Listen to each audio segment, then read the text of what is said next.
that. So there's a couple main points I wanted to talk about in my discussion. The first one, I wanted to talk about colorism when it comes to allyship. I believe that in order to kind of tackle the pandemic of racism, we have to first like unify one another, because even within different communities of different races, there's still a lot of hatred and a lot of racism going on, and even racism and colorism within specific communities. So for examples, I've never really experienced this, but as a freshman in college, when my friends and I were starting our own group, Voices United, like you previously stated. Um, some people will talk about their experiences of colorism through their parents or their friends, or just growing up more or less. And something I hear them say, or people on the internet say, is that their parents or people would tell them to marry someone lighter skin so that they can help purify the family, or help purify the race. And I said, like I said before, that's something I never heard, but just like having to hear that, it's like it was jaw dropping for me, because there's like these things I've never experienced, and having to learn about how hateful someone can be. And it's not necessarily their fault, because that's what they were taught. That's what's been passed down generation to generation. And these forms of colorism and racism within communities is different all around the world. For example, Brazil, which I won't get into. Um, Another point I wanted to get into was colonization. People get those ideas of colorism, that hatred that they have for themselves, that self-hatred, from something that's been passed on, because our history and our culture was stripped from us. Uh, like, for example, I don't know much about my own culture pre-colonization, and I'm assuming a lot of people don't either. Um, in many ways, we were taught to hate ourselves, going back to people being told to marry someone lighter skinned to help purify the family. And there's other different examples other than just that. Another example is through media. Um, for example, in Latinx communities, the shows that are being portrayed or the news always have white Latinos being like best represented, whether it's like on the news or TV shows or telenovelas. It's always like white Latinos who are the best represented, and a lot of the times it would be an Afro Latina who is like usually portrayed as poor, or it's like they're not portrayed the same way. And that's like that's something that it's like that people growing up watch, and that's something that's taught to people. um so that colonization is taught through us, and it keeps us colonized, and it helps us become the colonizers ourselves. um and it's kind of similar to how we see that with the Black community. For example, Netflix, or just the Hollywood media in general, will try their best to cast lighter skinned Black actors to be portrayed in films. And it's like similar to how people were divided. I believe that a form of um, divide and conquer was made in slavery, in a way to kind of separate the different people, because you had house slaves, and then you had people who worked out in the field. And generally the people who were in the house were people who were lighter skinned, and of course they were people who were no their mothers were raped by the people who were the slave owners.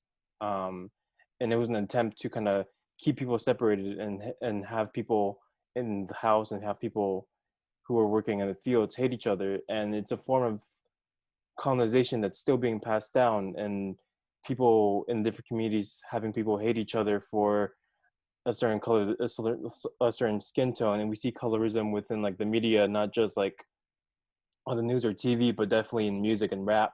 We see different forms of colorism within some of our favorite artists.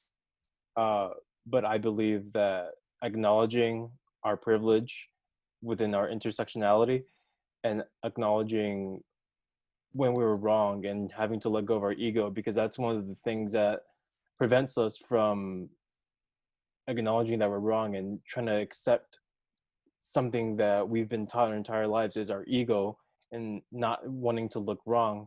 But having to let go of that ego will allow you to kind of better understand people, better understand their struggles, to better understand their own personal experiences. And once people get to better understand other people's experiences, um, then we can find a way to become unified, because we can't really tackle racism or discrimination and divided. So once we come together as a form of unification, then it'll be a lot easier for us to tackle those systemic issues. And one last issue I wanted to talk about is allyship.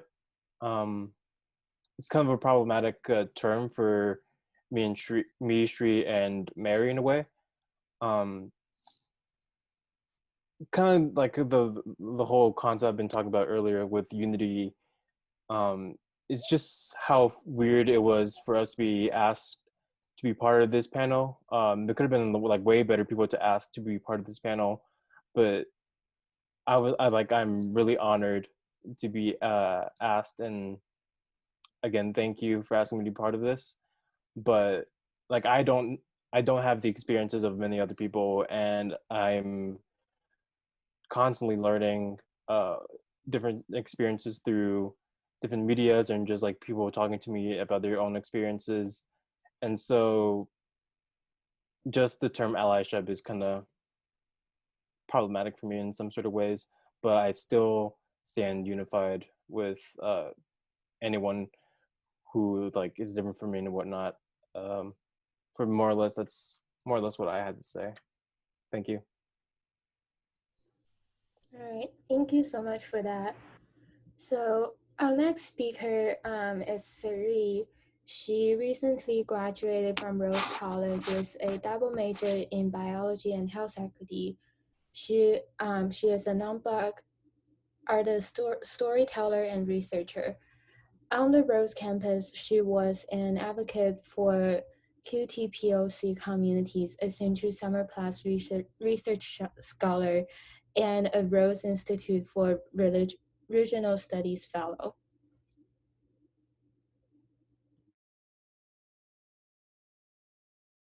Oh wait, I'm muted. Okay, thank you so much for that. And also, Miguel, thank you for that, starting us off. That was so great. So a couple of things I wanted to talk about, and that I think Miguel mentioned also is understanding your social location. And what that means is essentially where are all the places and identities that you hold and the privileges that you have that you take into spaces that you're in. So right now, like the identities that I'm holding and how much space I'm taking up, and also the access to privilege that I have. And understanding that and how that impacts others is something that I think is a crucial first step to um, understanding who you are as not as an ally, but as someone who is finding your place within the movement and like what you're able to do.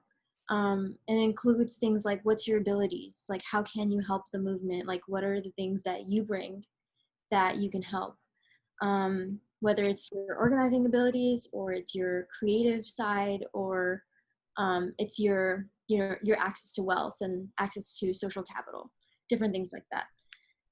So that's one thing. And then I think another thing for me that's been really big this summer is, and like this past year, has been learning and unlearning different things that we've been socialized to believe to be true, whether it is from our like colonized mindsets and how we feel, like whether it's like self-hate from colonized mindsets. For me particularly, I feel that a lot sometimes, but also it could be things that we're socialized to believe that is racist, sexist, homophobic, internalized homophobia, internalized transphobia, just a lot of different things that are internalized by yourself unintentionally. It just kind of happens because you're socialized around that just growing up in America, growing up, you know, for me, growing up in pretty, like, very cis, very heteronormative South Indian community.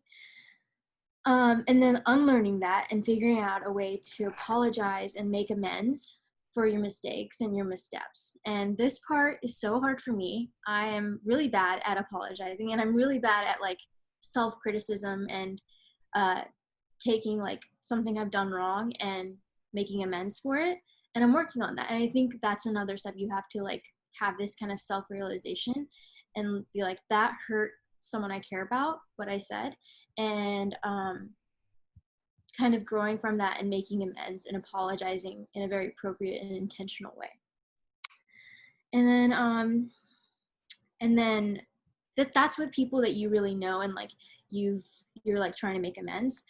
But an upside, like the flip side to that is when you don't know someone and you are like just meeting someone for the first time, it's important to have a curiosity mindset. And I learned this from Dr. Rhodes, Kendra Rhodes, from the Urban Studies Department at Rhodes.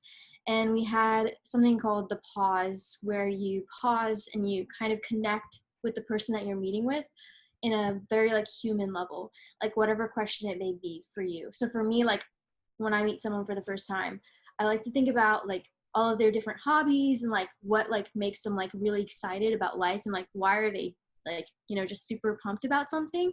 And that really helps me humanize the people around me. And it can be an intentional process, but for me, it's just subconsciously, it just happens. And having that curiosity mindset helps you be a better like person in general, but also helps you connect with people you're different from, which is really important when you're learning and you're trying to not be racist, when you're trying to be anti-racist. It's really important to connect with people whose experiences are different from yours. And so on that note, it's like treating each other as valuable people and that you don't know their stories and you don't, but they're human and you just like have to do that to feel connected, whatever you need to do to make them feel connected. Sometimes people, like in class, some people ask like, "Ooh, I wonder if this person has pets. Like, I wonder if this person like plays this sport," different things like that. Okay, I have like 3 more points. So lastly, or like, no, 3 more points. Tokenizing within the movement versus like creating space and amplifying marginalized voices. This one's huge for me because you can take someone's identity and tokenize it very easily within the movement. I feel like sometimes people will talk to me because they're like, "Oh yeah, you're a person of color. You definitely probably know like how to say, like do something and like within this context." I got that a lot when I was doing work in sorority life at Rhodes. And I think tokenizing within the movement is really, really something that we're combating like every day recently. And it's hard because you lose a lot of valuable people when you tokenize within the movement and outside of the movement.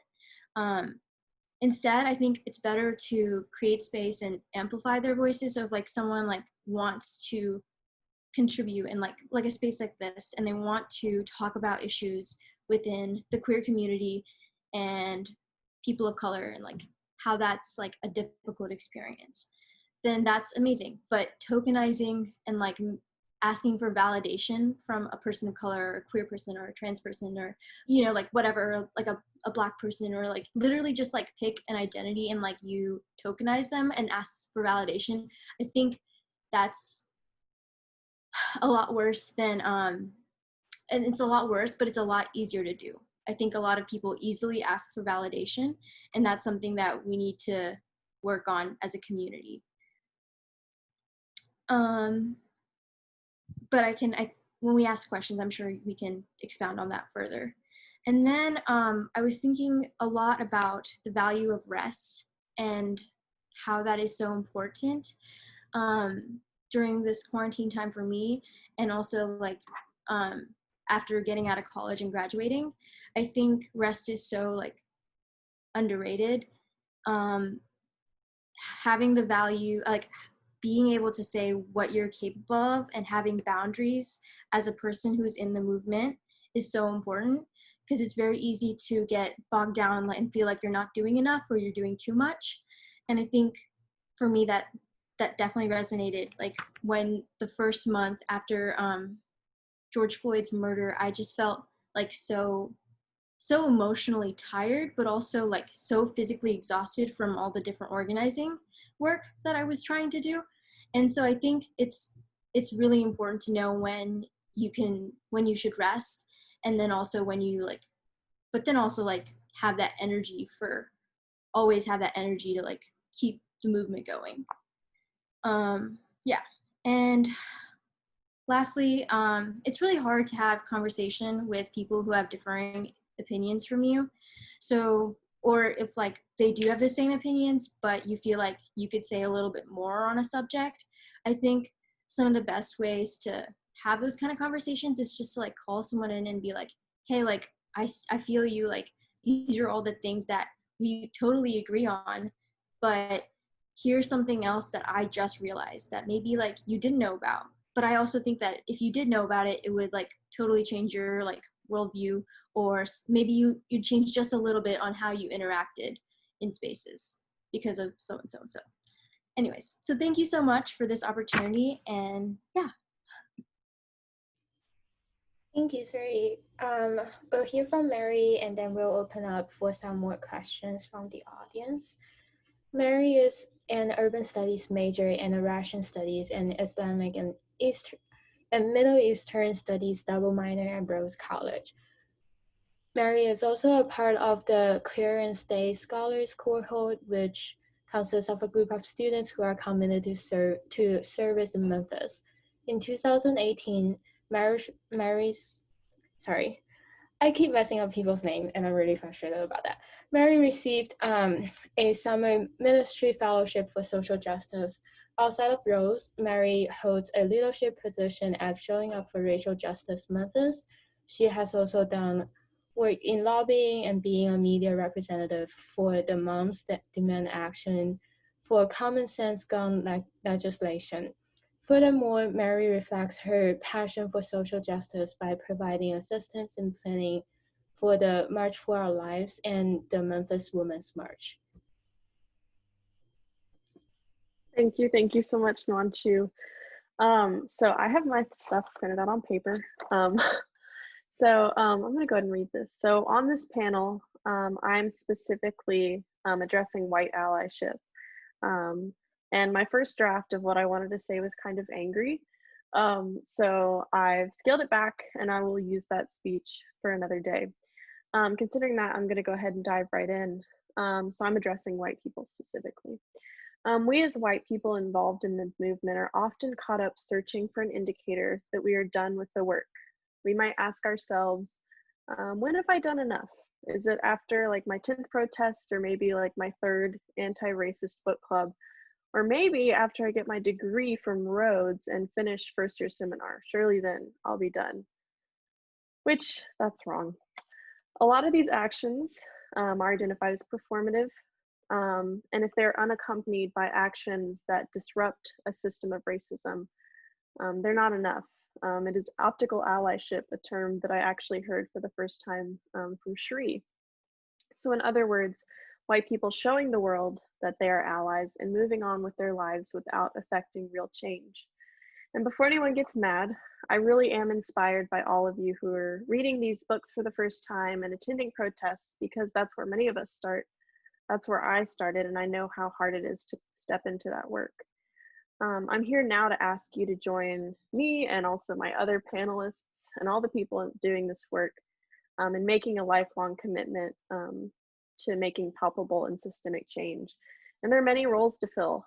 You can go protest, you can donate money, call your representatives, but I think most importantly, talk to people in your circles and join justice-seeking organizations that already exist and that are already doing work in your community.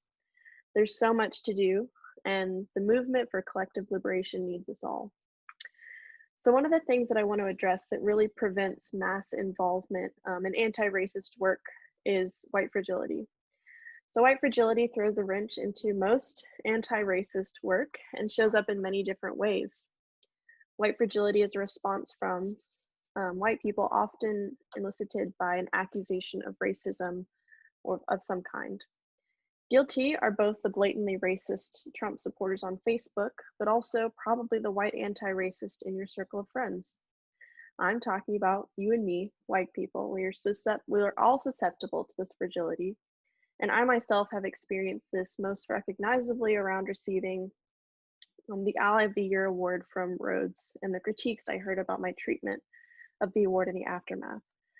I admit I still debate if what I did was right, and if you don't know the story, then I'm happy to talk about it. But it takes hard self-work to recognize the defensiveness internally and the embarrassment of getting called out on internal racism and biases. And it takes even more work to sit and listen to how you've hurt others, kind of like how Shri was saying. That's like one of the hardest things that I've ever had to do. So I made mistakes. I will make mistakes. You've probably made mistakes, and you probably will make mistakes. But it just comes with this important life-saving work. Another thing I want to address, and that has kind of come up, and in this work, the terminology changes all the time, and people get caught up in, oh, you're not using the right word. But one of the most kind of recently developing verbiage changes is, like Miguel was saying, is ally. So a new discussion in the movement is ally versus accomplice or a co-conspirator. So what is the difference? In an interview recorded on C-SPAN, Dr. Bettina Love discusses the abolitionist movement and the white people who worked to end the 400 years of slavery in the United States. So there were white abolitionists who actively put everything on the line to disrupt slavery. But there were also the moderates, the white people who did not own slaves, but allowed slavery, those who abhorred the practice but said nothing, and those who believed in their own racial superiority. So these moderates tacitly reinforced the system of slavery through their inaction. There's a big difference between the two groups. The moderates sat on the sideline, benefiting from the enslavement of millions of people, and the equivalent in today's society are the white people who might post, hashtag Black Lives Matter on social media when it's fashionable, but still laugh at racist jokes or perpetrate microaggressions against their peers. Those white people who confuse white saviorism for allyship, and those who defend their hurtful actions by claiming they, quote, have a Black friend. As you can already see, there's a big difference between just allyship and co-conspiratorship. Both the abolitionists and the moderates disapproved of slavery. While the abolitionists gave up money, safety, status, and sometimes their lives, the moderates merely sat on the sideline. So I'm about to show you a clip from this little interview, and I'm going to drop the link to the full interview. So this is what Dr. Love talked about co-conspiratorship. So I'm going to share my screen really quickly.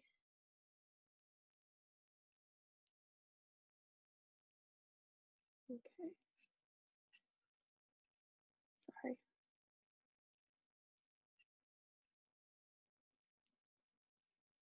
All right. Can y'all see that? And so Here. I wanted to bring that back. What would it mean for us in 2019 to think about what it would mean to be an abolitionist and to be a co-conspirator? And in the book, I use James Tyson. Now, many people are not familiar with who James Tyson is. You know Bree Newsom. Bree Newsom was the young Black woman who took that Confederate flag down in South Carolina 8 days after Dylann Roof went into the AME church. And I tell the story in the book because I think this is an important story, because Bree Newsom and James Tyson did not know each other. There were some folks who got together and said, that flag is coming down. They said, and a Black woman's gonna take it down. They taught Bree how to climb. They had Bree's bail money ready.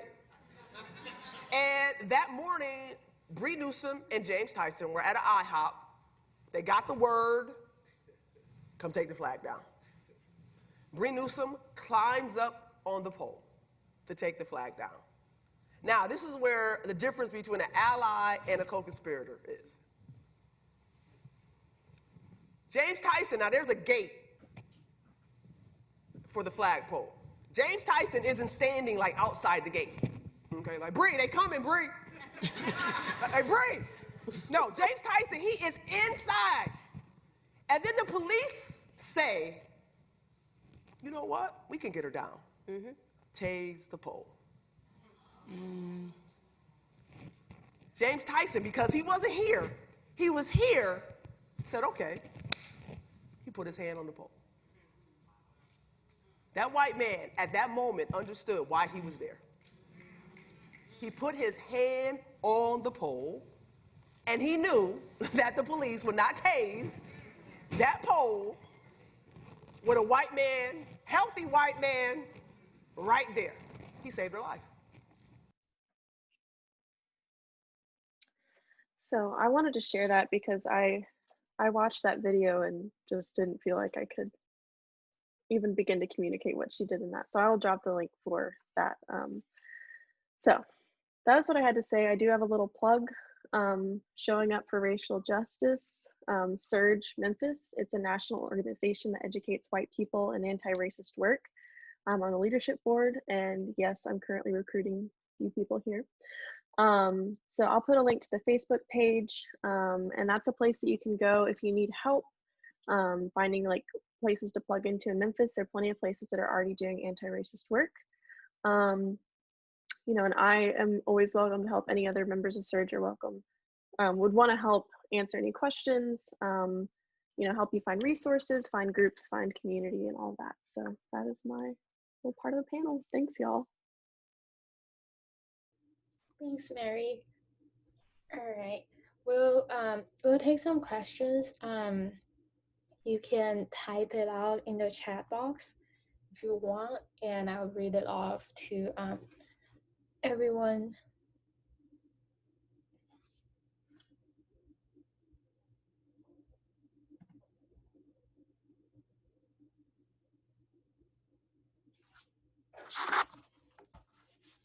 We also have some questions to start with, so if you need some time to think about what you want to ask, that's totally fine.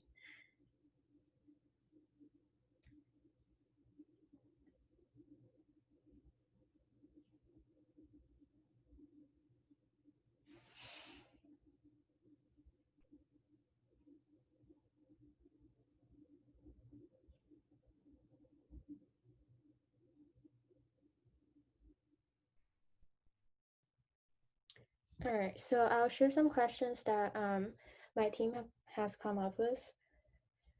So in what ways have you seen performative allyship taken place over the past few months?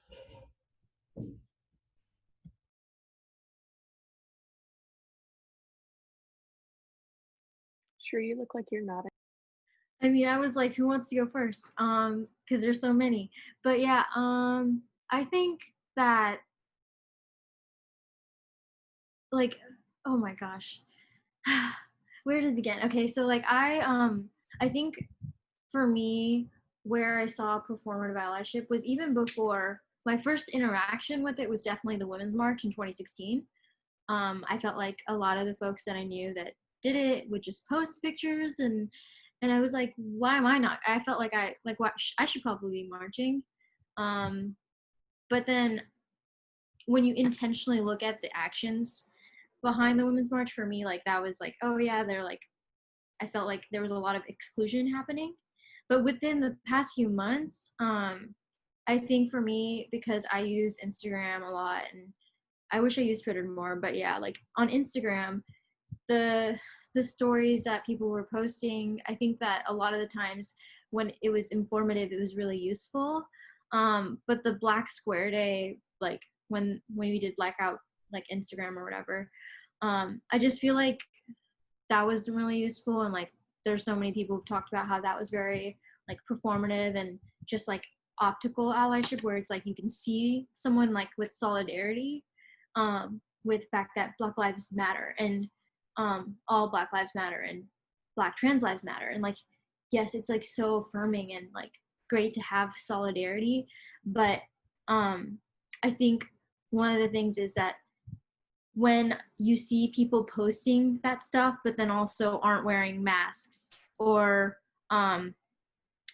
or that they're not using their social location properly to give resources to those who are marginalized, it's basically moot point. Like it doesn't matter, you know? Like I think that was like some of the reasons, like some of the ways that you can clearly see performative allyship. And then even within like my own community, I felt like with like South Indian, like South Asians for Black Lives, like I saw a lot of folks posting for Black Lives Matter, but then I think one of the biggest work that we need to do in my community is the internalized anti-Blackness, the internalized colorism, the things that are, you can say Black Lives Matter, but then not having done the work, or treating people who are like darker skinned in the Indian community like they don't matter, or like they aren't beautiful, or things like that. And then also like on top of that, if you're saying Black Lives Matter, but then not standing up for trans lives and like having internalized homophobia, that's another thing. So I think, yeah, so those were like some of my complaints with the performative allyship and seeing those posts. I think she's 100% right. Just posting the black square, that's just one thing. Like that's like basic like level 1 thing you could do. But like as I said before, like recognizing who you are, recognizing your own privilege and where you stand is also very important. For example, if imagine you being a straight white male, and you may say something, and someone else who isn't a straight white male, they're a person of color, maybe trans, maybe part of a certain community, and they tell you, hey, please don't say that, that's racist. Because I was reminded because of Clarissa Bird's comment, and what Shree's been saying.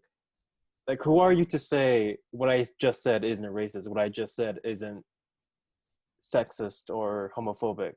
Like, who are you to tell them that they were not offended? Like that, at that point, that person needs to set their ego aside, which is something very difficult to do. Apologize and learn from their experiences and become a better person. Because I think one of the best qualities a person can have is empathy.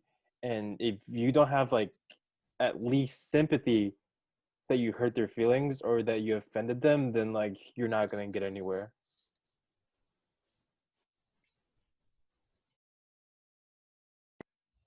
All right, I think that Shri and Miguel kind of covered everything. So if it's okay with Manchu, I'm just going to move on to another question. Yeah, of course. I saw the one in the chat that was asked about what are some concrete steps Rhodes can take now to provide a more safe and equitable environment. So taking kind of the concrete more literally, they could build spaces on campus for such work. I know there's a big movement for a student union, but also like an actual real brick and mortar concrete building for the multicultural orgs on campus. But I would point anyone who wants to know about what can be done now. I know that the Rhodes BSA has done a couple campaigns about being Black at Rhodes and like stuff like that, that there are groups that are like speaking up about that, but Rhodes has a lot of work to do. So Yeah, one other thing that you can do is just to report actions that you see. I posted something about a professor giving me a D+ in a class participation and talking to an advisor who told me that the school has institution memory. So if I report it, the school won't be able to do anything. That was my freshman year. And I didn't report it because I was not in a place to deal with that. But if you see actions, report it. If the school wants institution memories, we'll give them institution memories. So yeah. I don't go to Rhodes, but I think I have a sibling who went to Rhodes and graduated a few years ago, but I think I can also talk about CBU. I've personally never really experienced it, but there's been students who've complained that campus security would often stop them. There'll be a person of color and they'll stop them way more frequently and a bit more aggressive than they would a white student.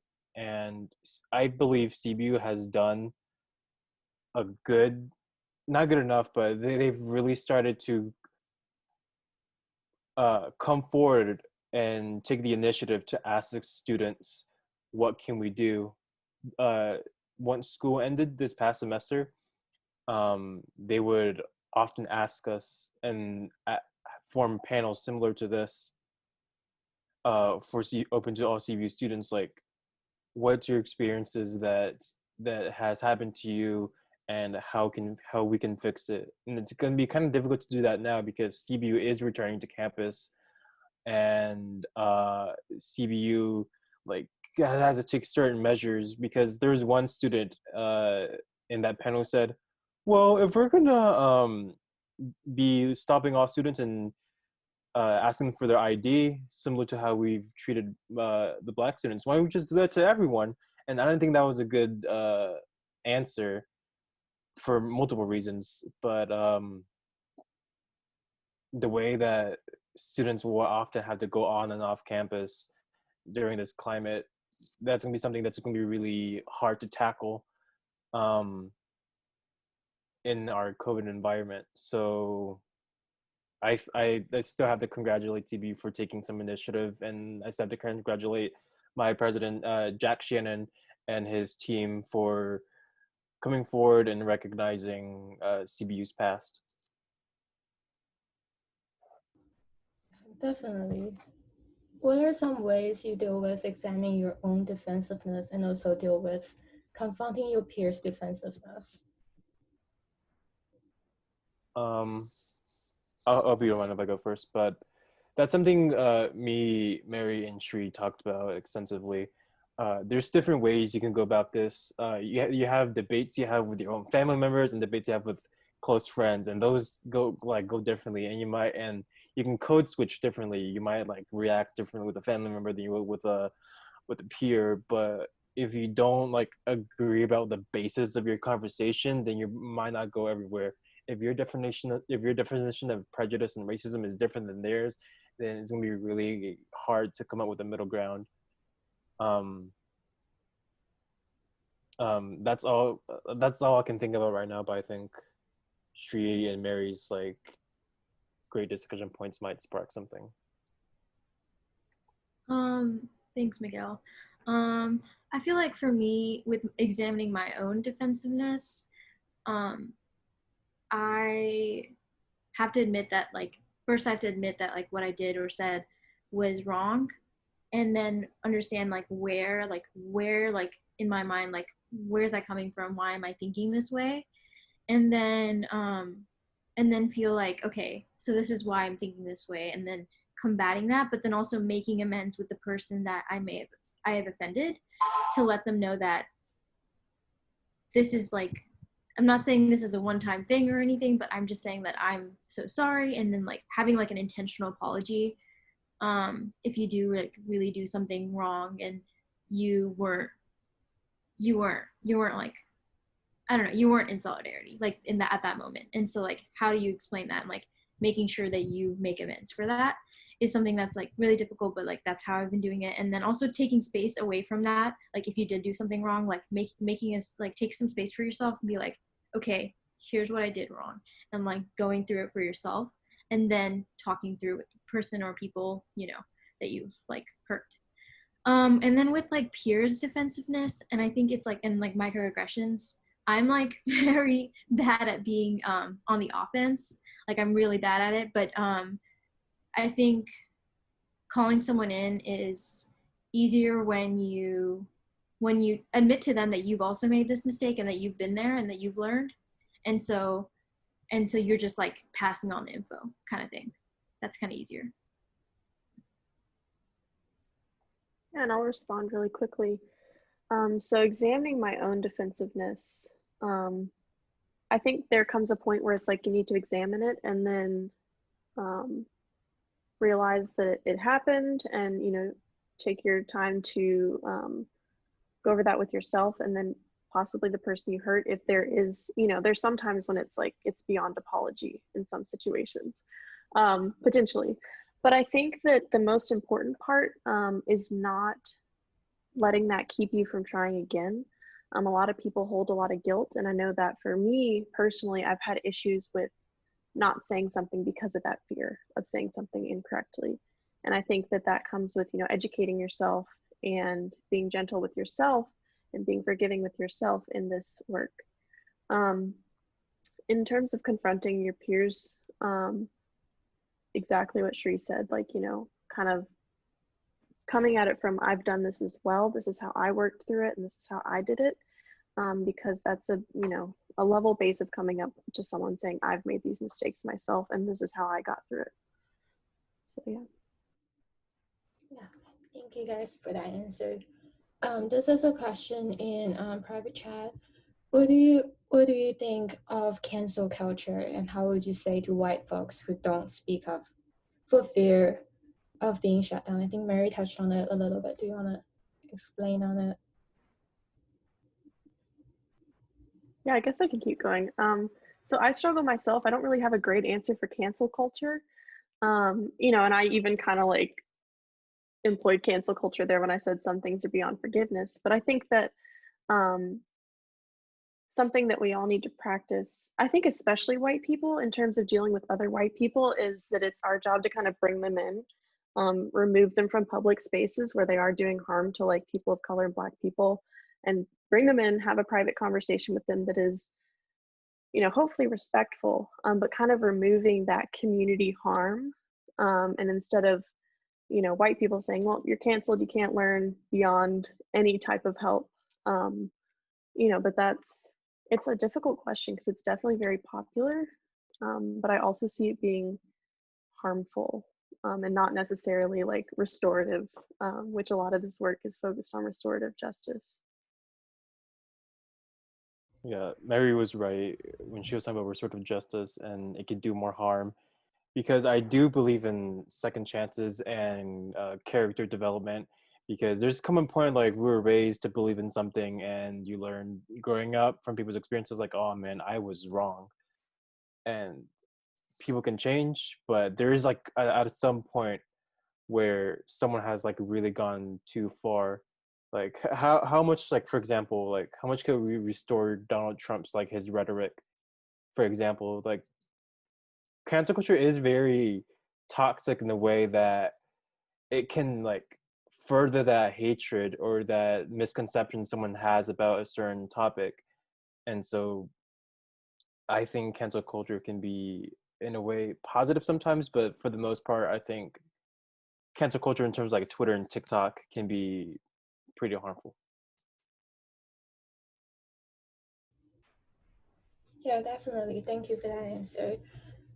Is there space for non-Black people of color to be effective accomplices while simultaneously recognizing that they also experience some of the consequences of white supremacy? Do you have any advice for navigating?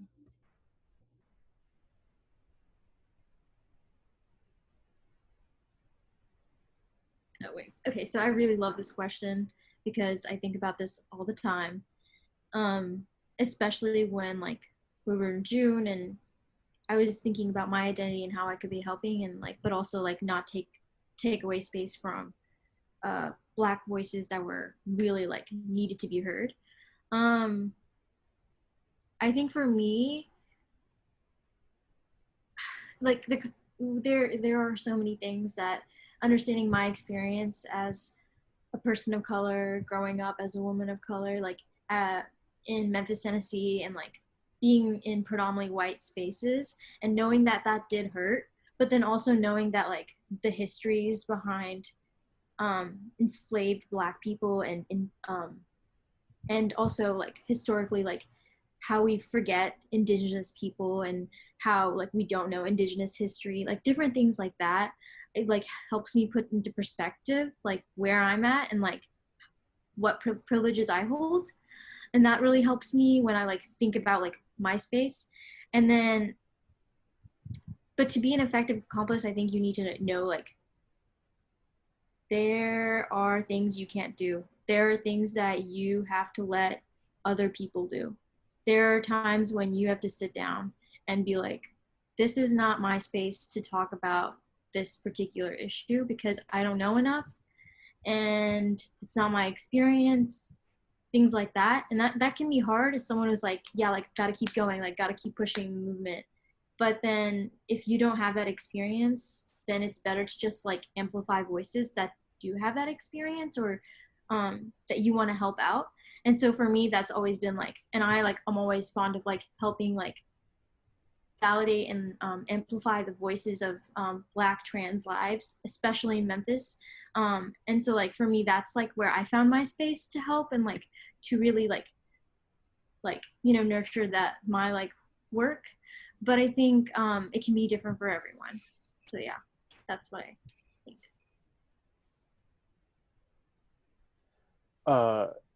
Yeah.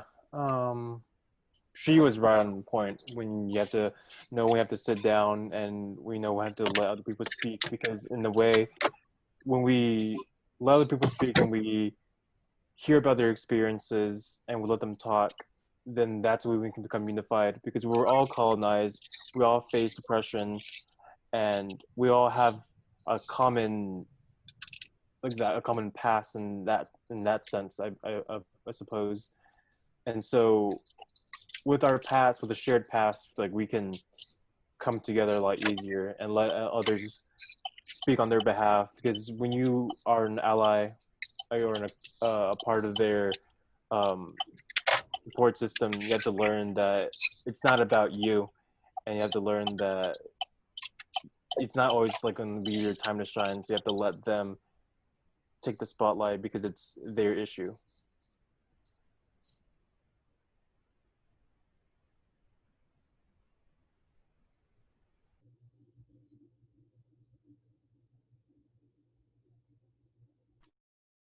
I think another thing about that is like sometimes you feel like you have to like sit down like your own like trauma and your own issues that you faced, and it can be really hard because that's real. You can't just suppress the racial trauma that you face, um, you know.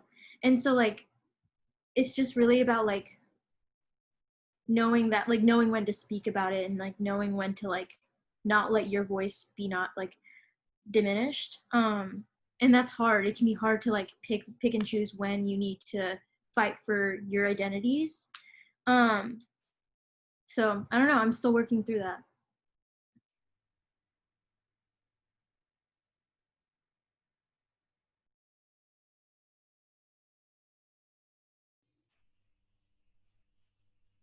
Yeah, thank you for that answer. I've been thinking about that questions a lot recently as well. We have about 10 more minutes. If you guys have more questions, just keep them coming. And if not, we can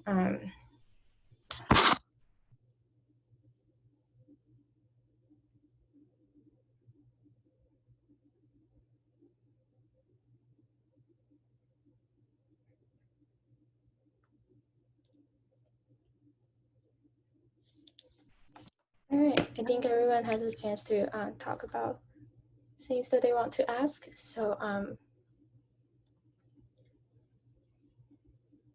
so we can end here.